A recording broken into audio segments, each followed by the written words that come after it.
Newark, the third oldest city in America, at what time was destined to be one of the greatest cities in the U.S. The hub of Newark was and is at Broad and Market Streets, dubbed the Four Corners. This intersection was considered the busiest in the U.S. in the teens and 20s.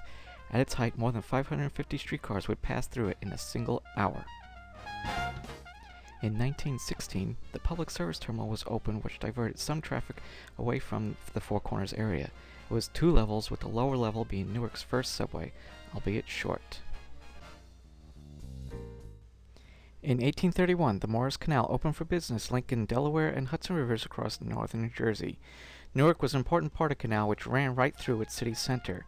Railroad slowly ended the need for the canal with its locks and planes, and the state of New Jersey bought the canal in 1922 and then drained it. In 1927, the city of Newark purchased the canal for rail service. Construction began in 1929 for the new subway. The subway was built for streetcar operation, but was designed for conversion to rapid transit at a later date, as deemed necessary. As this was a Depression-era WPA project, money was also spent on artwork at some of the stations, with tile work depicting the history of the Morris Canal.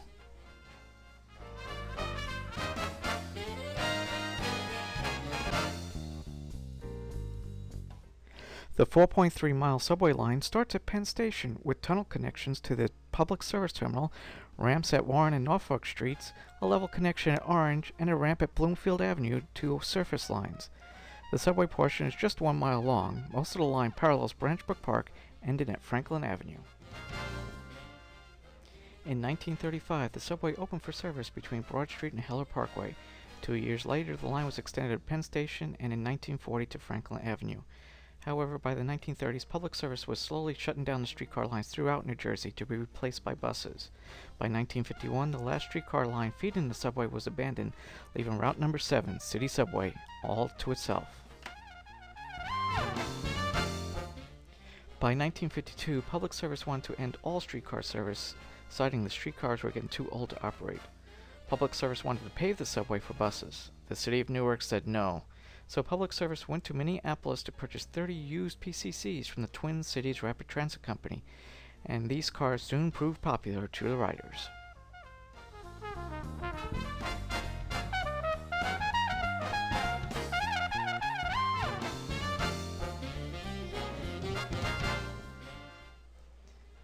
By 1971, public service lost all interest in operating streetcars and buses in New Jersey.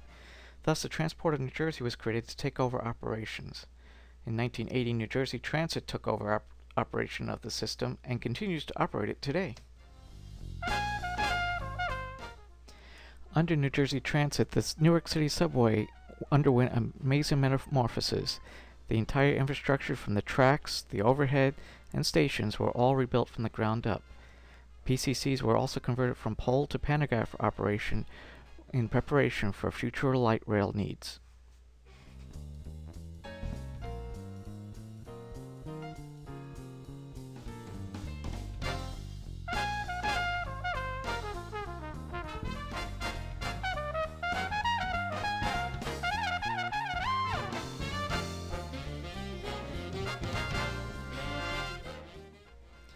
August 24th, 2001 was the last day of operation of the PCCs on the city subway.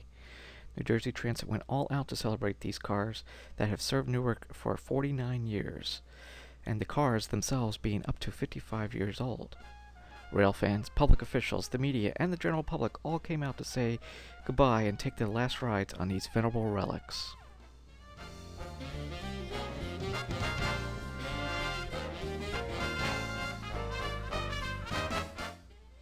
As part of this amazing celebration, New Jersey Transit even repainted car number 6 into its original public service colors, adding to the wonderful part of the day.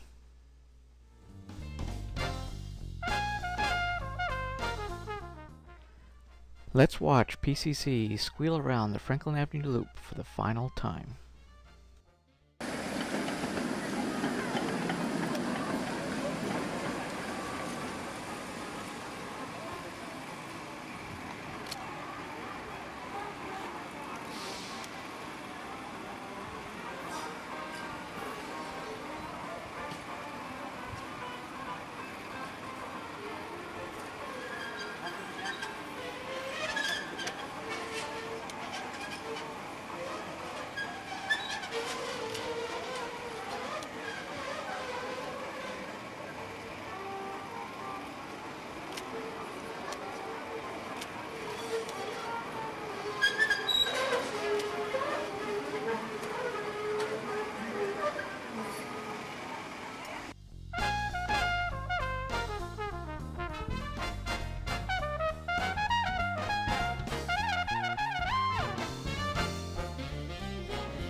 the end of this glorious day celebrating the PCC, they were all moved over to the new shops in Bloomfield, put in storage for future use. Most will now see service in San Francisco on the F Market line. The following Monday, LRV service began on the subway. Running times on this normal 15-minute route were 2 to 15 minutes longer due to problems with signals, doors, operators, and etc.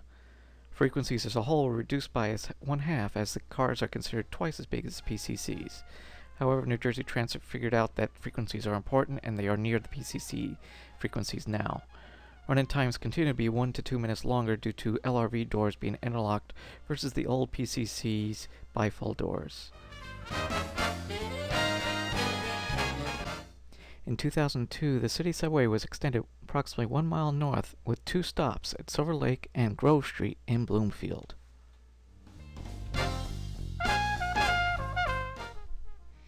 Now sit back and let's watch the subway transition through the years.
The future of the subway remains bright, with an extension underway using the old public service terminal connection to build a branch along the waterfront connecting Penn Station with the Delaware and Lackawanna Broad Street stations. We hope you enjoyed our short history of the Newark City subway.